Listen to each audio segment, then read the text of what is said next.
into the world of vendor trust. You said that you have sit in an interesting spot between, you have your customer and they also have their vendors and they also have their customers, right? So it's kind of this ecosystem of where need to keep the whole thing secure. So someone in my role as a COO, when we're choosing our vendors, what are some pro tips that you can share to help assess vendor security audits? It's a great question. So I think the first thing you'll want to look at is just the firm's credentials. So verifying that the vendor has experience with similar systems with your tech stack, and also looking at their overall reputation. I think the best pro tip I could give is that firms that publish research and contribute to the security community often demonstrate deeper expertise.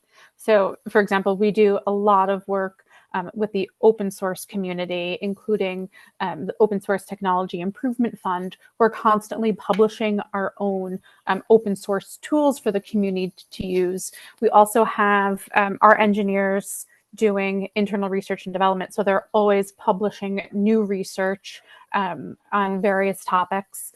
And that's not even like the side of our company that is strictly research and engineering. On our assurance team, the folks that are actually doing these assessments are also doing that.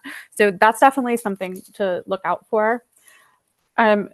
If you're looking, or you should be looking at their previous public reports, you want to look for comprehensiveness, details, applicability, and non-biased results.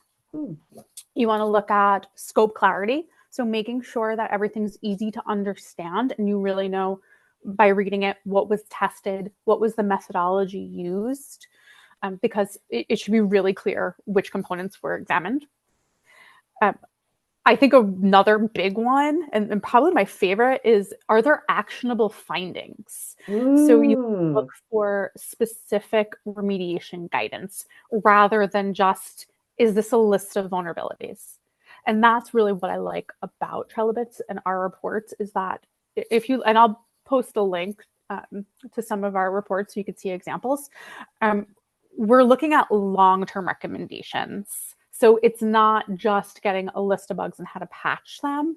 It's about how to make sure your secure development life cycle is more mature. And you should be able to see that in the report. Quality of communication is also really important. It's all about that collaboration, not just upfront when you're trying to figure out, like, what are the right services, what are the most important components, what are the things that keep you up at night. That's part of it. But you also want that collaboration to bleed through into the security assessment and after. So looking in the report to see, was there really effective collaboration, asking the vendor how responsive they're going to be during the engagement. Are they going to take your code and disappear until the end of the assessment and then give you the report? Or are they going to provide multiple touch points throughout with direct access to the engineers that are assigned to your project? So you're having that direct collaboration with the engineers. And then the follow-up processes.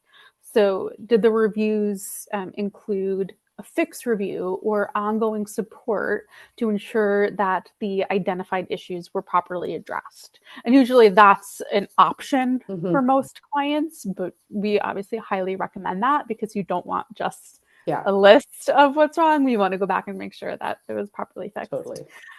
So I think the key takeaway is really that the most valuable reviews from reputable firms provide thorough, clearly documented findings, but with the recommendations that are demonstrating a commitment to improving security posture over time. So it's really that long-term security advice that's going to be crucial.